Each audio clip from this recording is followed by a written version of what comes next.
Hello, Ryan here, aka Mac, and welcome. In this video, we take a look inside the Esperia Prowler. As always, a huge thank you to all of my patrons and channel members. If you do enjoy my content and would like to support the channel even further, it is very much appreciated. Follow the link in the description below.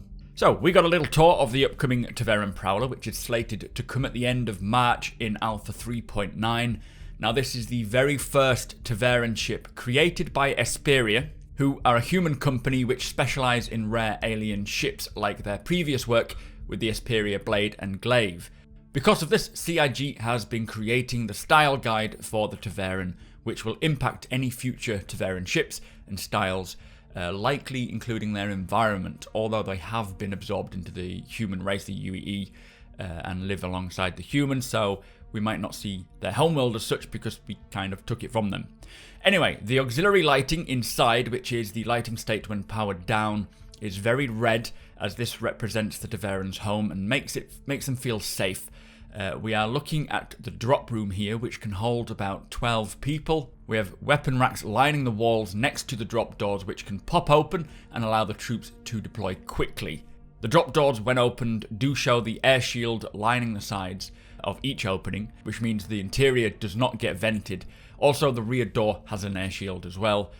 Now, in order to get people back into the ship, though, you have to use the rear ramp or the ladder to the side, as you won't be able to climb back into the drop doors.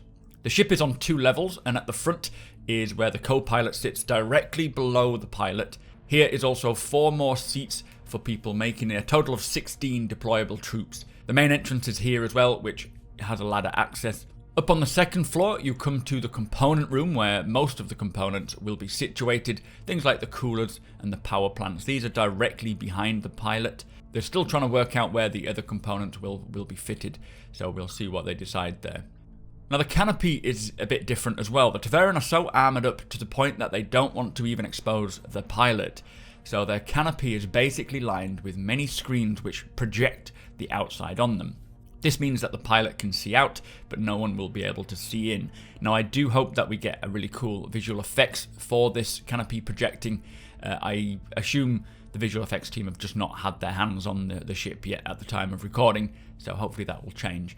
But the view is pretty nice. The struts, I think, are very thin, so they give you good visibility. You can see quite well out of there.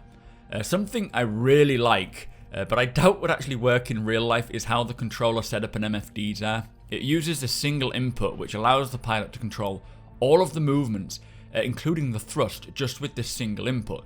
The dash MFDs are fully articulated and also move with the device, the control device, which looks incredible. It will be interesting to see if this makes it more difficult to read while you're flying. We'll have to check that out. Anyway, in terms of design, we heard a little while ago that the interior design of the Prowler is very much like a forest, which is to keep in line with the Esperia style. We're sort of seen as birds, and it'll represent how they live. The lighting, however, we haven't seen yet, and is absolutely exquisite. Now, on the ceiling of the interior, you can see this natural light effect running throughout. This is to give the impression of sunlight coming through the tree canopy, which I just think is a really great, unique approach, and it just looks really nice as well. Moving on to the outside, it is currently in the landing mode or hover mode with the wings folded down. It's got 2 size 5 guns under the wing and 2 size 3 guns above on the turret. You can see the external drop doors, 4 on each side, and at the rear is a very, very long ramp. Most likely due to metrics, it has to be at a certain angle, which often we see ramps getting extended. Anyway, I think the Prowler personally is probably the sexiest ship we have in game. I love the design path it took, and I'm very excited to see how this will represent the Esperia lifestyle. They do occupy currently a large area of the Branna system, or Branna 2.